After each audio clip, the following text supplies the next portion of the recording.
Hi, everyone, and welcome to the Growth Execution Podcast. We are here every week to share with you tips, tricks, advice on how you can help to grow your business even faster. Delighted to be joined this week by Elsewine Rietveld, confidence trainer. Elsewine, how are you doing? Yeah, I'm quite good. Thank you. How about yourself? I'm very well. Thank you. Very well. I wanted to start, as we do with most of the people that we speak with, just finding out a little bit more about you and your business and how you came to set up the organization that you have and what drove you to do it. Yeah, so my journey actually started when I was a student, and I had, we as a class had to find out something from the head of university, and everyone was scared. And I was like, well, no problem. I just walk up to him and ask.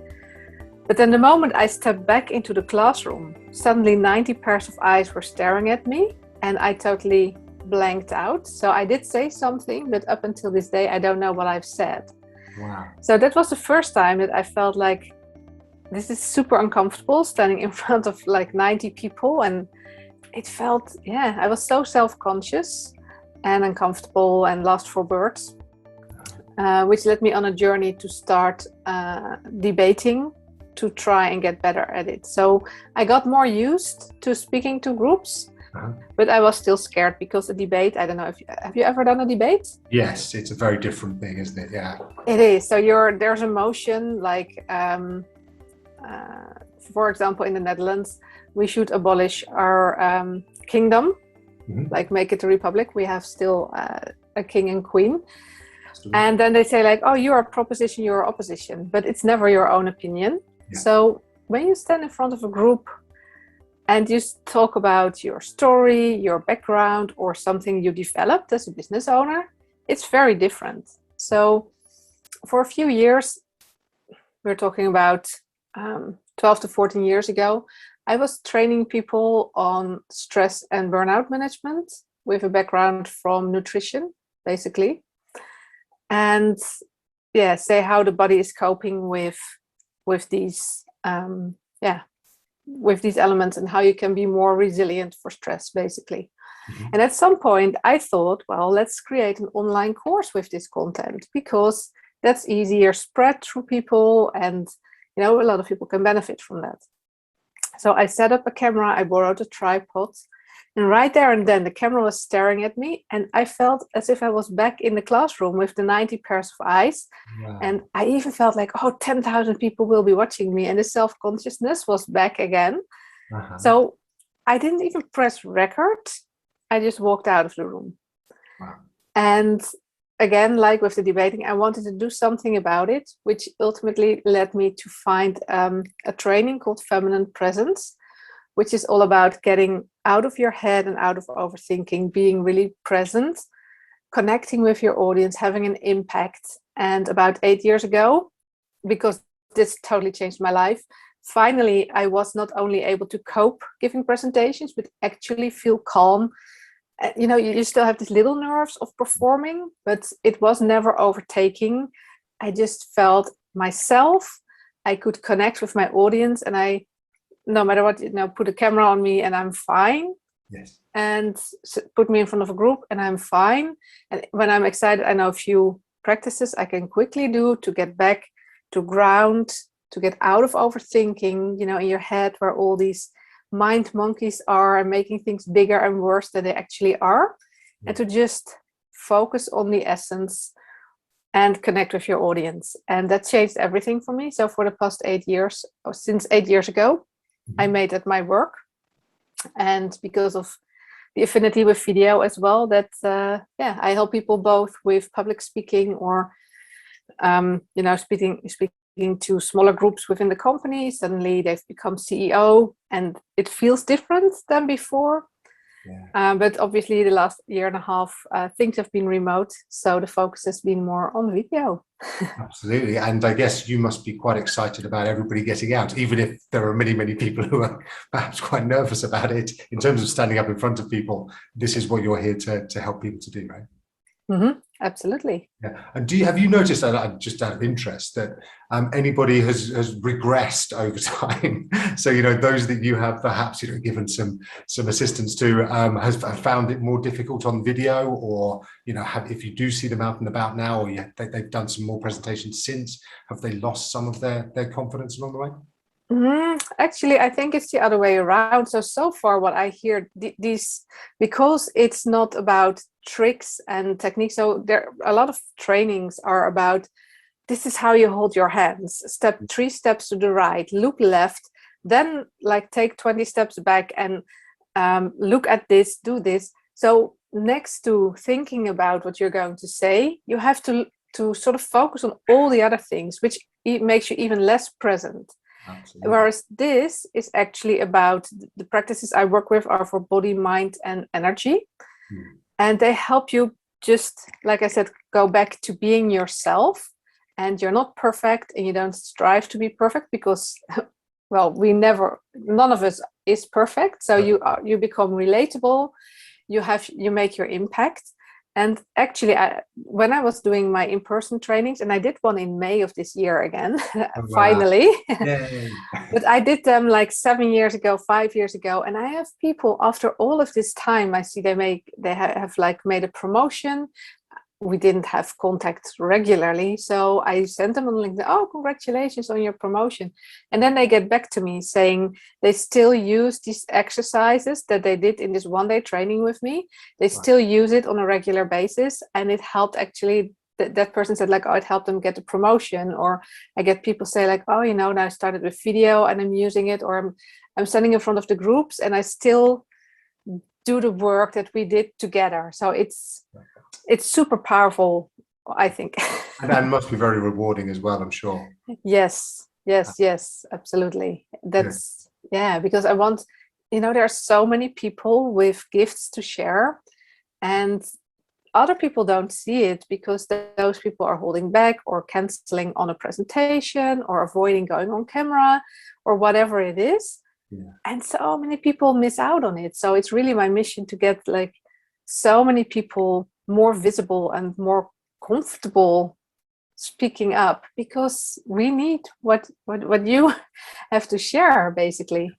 That's brilliant, and so well put. And thank you on behalf of those that you have helped and those that you are to help for helping that those messages and those voices come out. I wonder about sort of the SME market. So many of our listeners will be running their own small businesses, medium businesses. Is there a particular kind of type of help that you find yourself giving to that size of the business, or people within there? Yeah, I think at least for the moment, video is what I do a lot, because it is about visibility, and especially for SME business owners, generally actually for all businesses, but especially for this group, you are the business. And if you only put out written content or a picture of yourself, people will not really get to know you. So video is such a powerful key. When you start making videos, there will be some people who won't like you, who actually thought, they see your picture, they see your text, think, oh, this sounds interesting. And then they hear you speak and it's something with your accent or your tone or the way you move or speak, and they feel like, oh, it's not for me. And that's actually excellent, because otherwise this person would reach out to you based on the written content. And at that point, find out you're not for them. So it's a waste of time for them and for you. And you feel like, oh, he doesn't want, or she doesn't want to work with me. Yes. And for the same time, there are a lot of people who watch your video who actually are feeling like, oh, this is the person for me. I like them even better, oh, I love the jokes they have or the way they talk about stuff. I love to see their passion. So it's a really excellent tool, first of all, to get more visible, and also to attract the right people to you, and they get to know you better. Yeah. So I think that's it is a key element, especially for the SME business owners. What do you think? Yeah, absolutely. I can agree more. And I've been a big advocate of video. Obviously the pandemic has helped to accelerate that. But yes, I think that, as you say, people are much more likely to engage with those that they can hear, see as well as hear, and understand a lot better too. And for those that are perhaps a little bit video shy, how do you help them to really start that that journey and get a bit more confident, just to set the first steps out? Yeah, so when I work with someone, I do sessions on Zoom like this. It's, of course, I'm asking questions and really get into what it is that is personally holding them back, because there are so many different elements. Some people feel like they don't like how they look and sound on camera. Other people feel like, oh, nobody's interested in what I have to say, or they are fearful on the technical aspect, basically. So there are different approaches to that, but generally speaking, people who are hesitant to go on camera, like I was, so I can absolutely relate. Like I just said, first time I just walked out of the room. I wasn't even pressing, it was not live. I wasn't just even pressing record on this. And what I found that really helped, when I started out, I felt like I'm here all alone and I'm talking to a thing, and it felt so weird and like artificial. But when you actually think about, there's just a time delay between when you say it and your audience hears it, but there's actually an actual person listening. Mm-hmm. And then it can help to picture your favorite client or your best friend.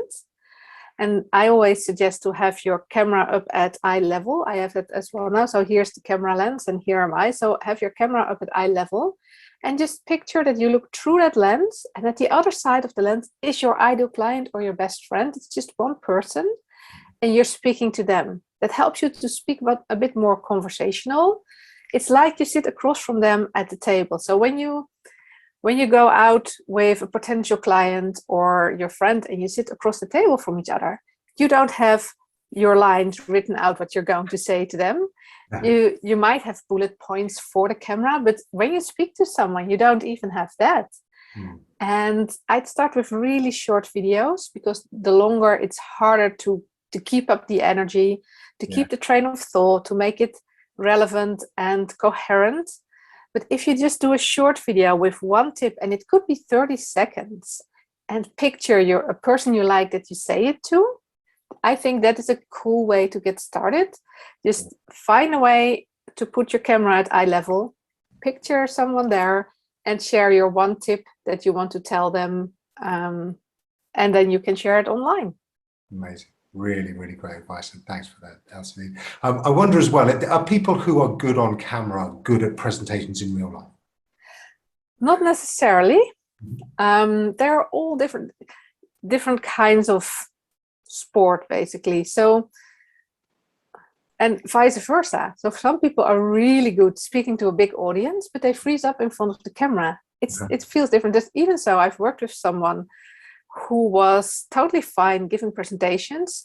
They just imagined the audience as like an anonymous wall of people. And he was really scared to interact one-on-one with people. So he was so uncomfortable. So he would give his lecture and then run out of the back of the room and not mingle with the guests. And he said, oh, I'm missing out on so many opportunities for people who just want to have a chat. When you see a speaker and they inspire you, a lot of people go have a chat after the presentation with them. And I think the same is with video. Some people are okay with everything. Some people are okay, don't mind video too much, because, they're in the room and they don't have to see the people there. Those are the people who find all those eyes intrusive or uncomfortable. Although I had the same, where it was only the camera, but I still felt like, 10,000 people are going to watch this. Even though I knew mentally, of course, they were not. It still felt emotionally like being on TV or everybody seeing that, so to say. So it's not always it doesn't, when you're good at doing videos, it doesn't mean you're okay holding a group together or even keeping the attention in a big room. But all can, I think, be trained, and you can get better at it at any point. Fantastic, and thanks. Is there a particular thing that you find people most often do that's wrong when they're on camera? Is there kind of one thing that you just come across more than anything else? Well, I do have a pet peeve. Well, yes, that would be great. And that is people who look at, when they, for example, this is my phone. So you have your phone, and here I have it closed off. So you open your screen. Here's your camera lens, and then here's the lens, and people look here at themselves. So you're watching a video, And I'm like, hey, I'm over here. And there's just such a huge disconnect. Can you feel the difference now from when we were recording this? I have been connecting, I'm looking through the lens.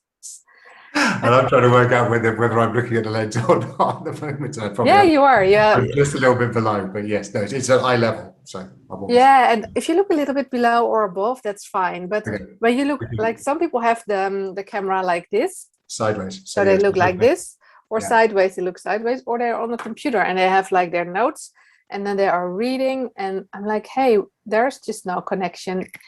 You can feel the difference when someone is really connecting with you. And I still see a lot of people who do a lot of videos. Still looking over there.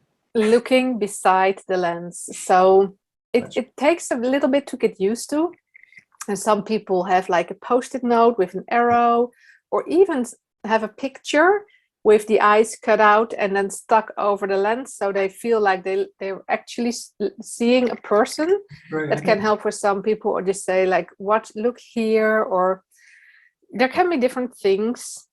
I'm so used to it now that I did an interview for someone, and there was actually a person asking the questions, and the person was sitting there, and they asked me to answer them like that. And I don't like that filming technique, but well, it was for someone else, and that's how they did it. It was a filming company, so I was, but then at least you're speaking with a person, but they were not in the image. But if you can hear someone ask a question and I'm answering, so, or when there are two people together, it's totally fine to not look at the camera, because if they're together in the image and they have a conversation, you feel like you're listening in, and you still feel drawn in on the conversation going on. But if it's just a one-sided conversation and they cut out the audio of their questions, and I constantly felt like, I wanted, the lens is there, the people are there, but she was like, no, keep looking here. And I was like, oh no, that's so unnatural to me. But well, it's a filming style, but yeah, it makes such a difference, and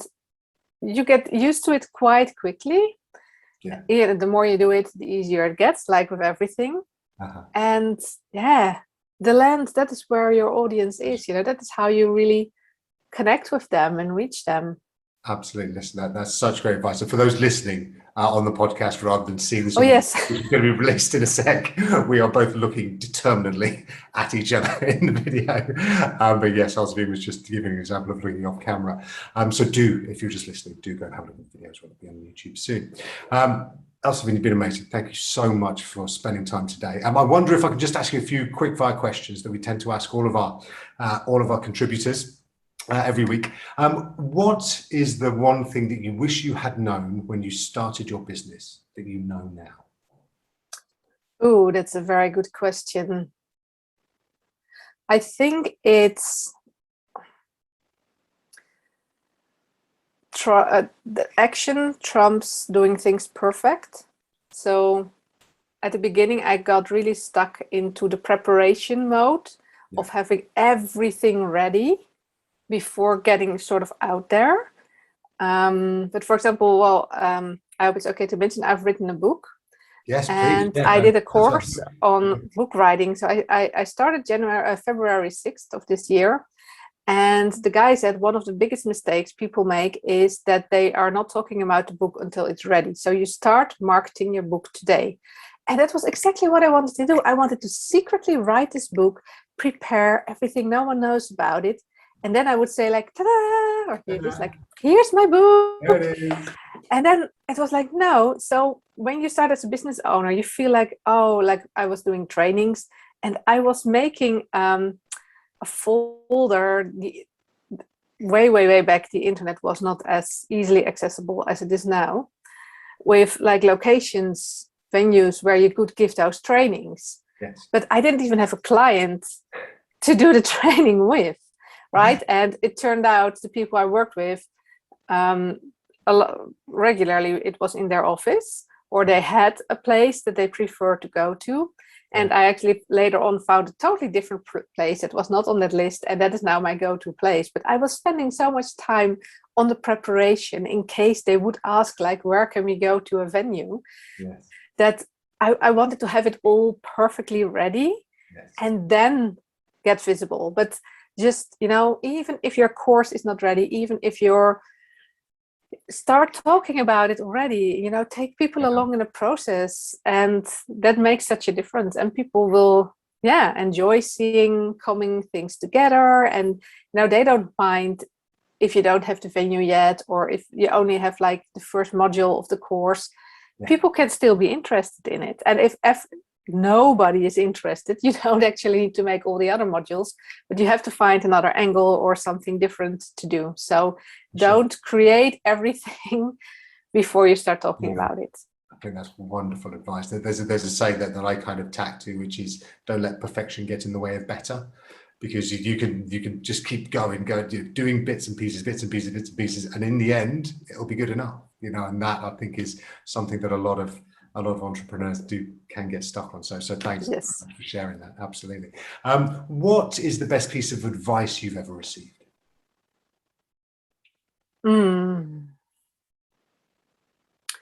The best piece of advice I've received so many good things. It's really hard to pick one. I think it's be yourself. Even though it's hard sometimes, in the end, that is the most powerful thing, to be yourself and true to yourself. Because if you start living up to other people's expectations, it's always more draining, and in the end, never as effective as when you are yourself. And that goes for when you have a sales conversation, or when you give a presentation, or just when you work. Do it your way and be you. Because I see the most successful people are often a bit weird or standoutish, but they are so themselves that people just fall in love with them, platonically or business-wise, just because they are so much themselves. So I think that is really powerful, and not always easy, I know. Yes, but I agree with you. I think that passion, that energy comes from a source that is generally a source of truth, right? Yeah, and if you're doing things because you think they should be a certain way, and they really don't resonate with you, people pick up on it. So someone else can do exactly the same as you and they excel at it, and you don't excel as much or not at all, because you actually try to be like them. Yeah. And for them it works because they are themselves, but that won't work for you. Yeah.